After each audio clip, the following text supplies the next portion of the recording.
Bonjour à tous, j'espère que vous allez excellemment bien et aujourd'hui on va parler de Formule 1, on va faire la présentation de l'équipe Alfa Romeo, mais avant tout n'hésitez pas à vous abonner à la chaîne, à mettre la petite cloche, comme ça vous êtes au courant des dernières vidéos qui sortent sur la chaîne.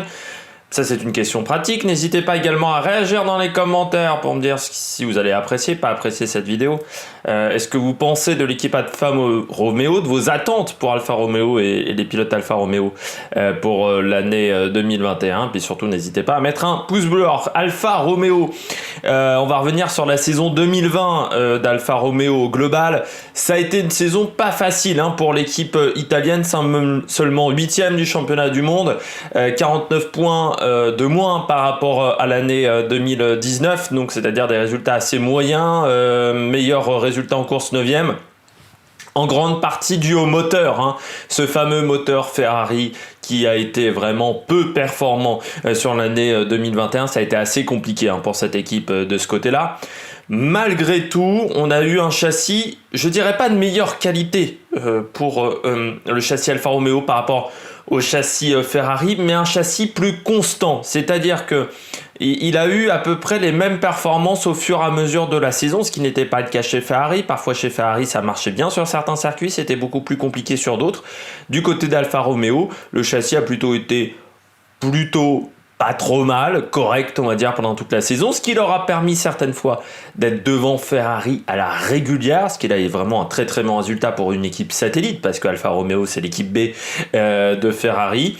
On a eu également à Fred Vasseur qui a vraiment mis sa patte dans l'équipe, qui a fait du bon travail parce que l'ingénierie a été bonne. Il ne peut pas faire le moteur, il ne fabrique pas le moteur, donc là-dessus il ne pouvait pas faire grand chose. Et l'autre, on a eu un Giovinazzi en net progrès, ça c'est clair net en 2020, et puis un Raikkonen de moins en moins performant. Alors sur l'année 2021, quelles sont les attentes au global pour cette équipe Alfa Romeo? Tout simplement d'avoir un châssis qui soit au moins aussi performant que l'année dernière, essayer de l'améliorer avec les fameux jetons de développement, peut-être travailler un petit peu sur l'aérodynamisme de cette voiture, parce que elle avait tendance, même avec des ailerons braqués, à avoir peu d'appui. Donc c'est là-dessus qu'il va falloir travailler du côté d'Alfa Romeo, essayer d'améliorer encore une fois tout ce qui est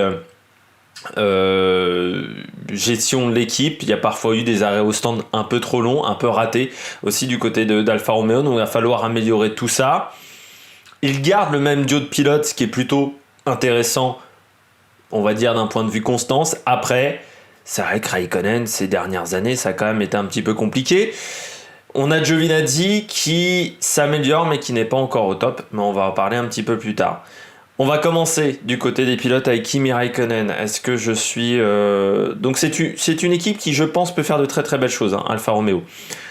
Du côté de Kimi Raikkonen, mon avis sur le pilote finlandais qui attaque sa 21e saison en Formule 1. Pas sa 21e, c'est-à-dire il a commencé il y a 21 ans en Formule 1 à l'époque chez Sauber, parce qu'il y a eu une petite coupure quand il a fait du rallye, Kimi Raikkonen. Aujourd'hui, Kimi Raikkonen, c'est un pilote sur lequel je n'ai plus d'attente. Sa saison 2020 était extrêmement compliquée, il finit seulement 16e du championnat avec 4 points. Seulement 4 points. C'est son moins bon classement en 2020 en Formule 1, simplement 2 top 10. Une seule participation en Q3, donc c'est extrêmement faible. Mais il y a eu des coups d'éclat chez Raikkonen. Ce qui est compliqué à comprendre, c'est aujourd'hui pourquoi il n'arrive pas à être régulier. Il est absolument pas constant sur une saison.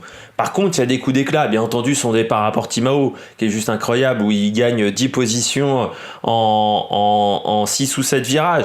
C'est assez fantastique de ce côté-là.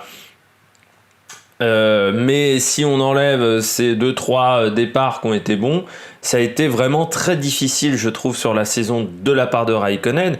Et ce qui fait qu'en 2021, j'ai pas énormément d'attentes pour Raikkonen.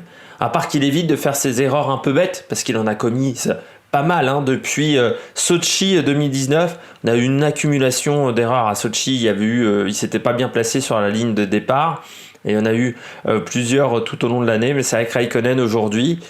c'est un pilote qui n'est quand même pas tout jeune, qui a aussi des petits soucis. C'est-à-dire que Raikkonen, c'est un pilote qui ne change pas grand-chose à sa manière de travailler. C'est un pilote qui continue à appliquer les mêmes stratégies, qui n'est pas le plus performant en essai, c'est pas le meilleur metteur au point, c'est un truc qu'il apprécie pas et qui le fait chier.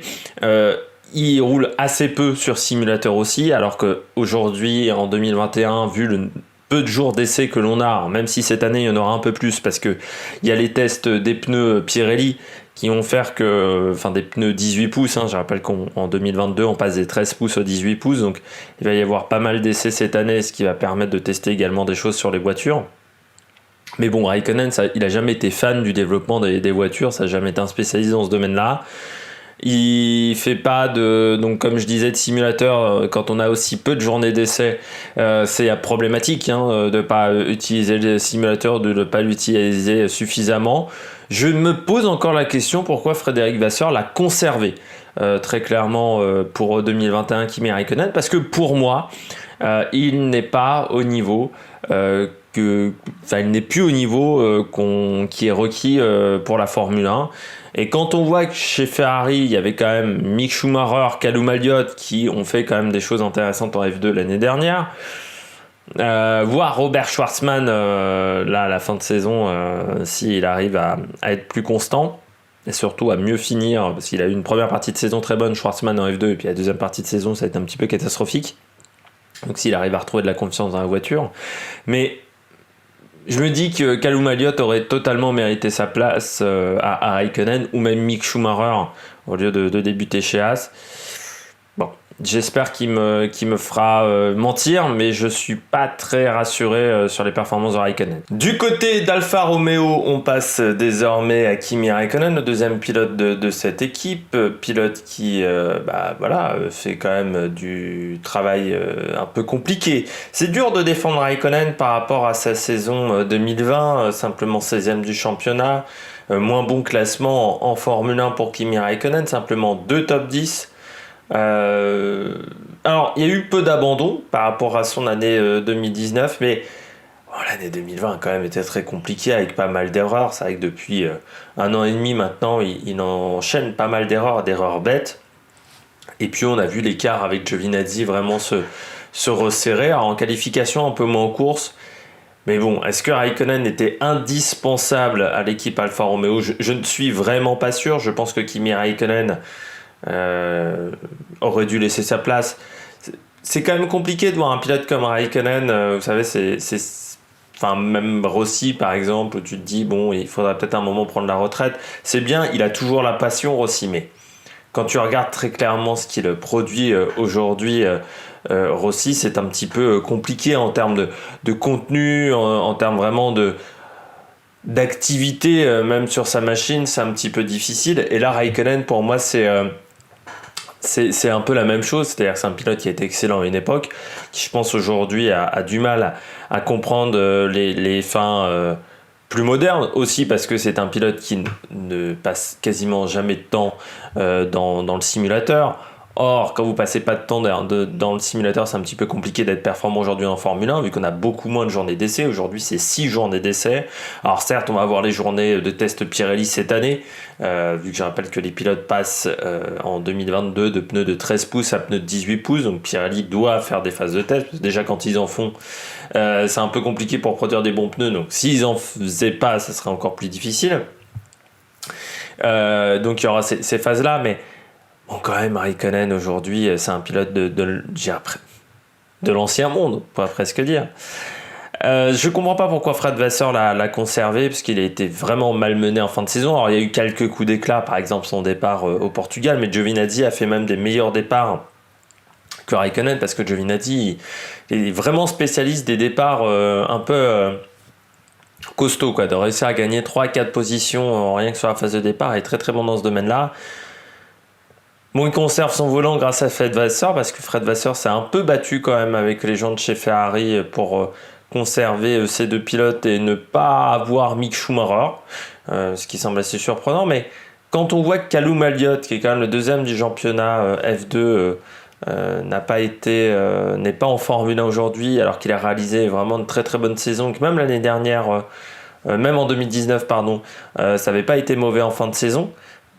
Tu te dis, bon, bah, c'est quand même dommageable quoi, de laisser la place à Raikkonen qui aujourd'hui ne montre quand même plus grand chose au volant d'une Formule 1. Bon, j'espère que vous avez aimé cette vidéo. Si vous avez aimé cette vidéo, n'hésitez pas à réagir dans les commentaires. N'hésitez pas à vous abonner à la chaîne, c'est très important. Et puis n'hésitez pas à mettre un pouce bleu. N'hésitez pas également à partager cette vidéo si vous pensez que ça peut intéresser des gens dans votre entourage. Et puis nous, on se retrouve pour de nouvelles aventures sur l'Amérique Production. Ciao, ciao!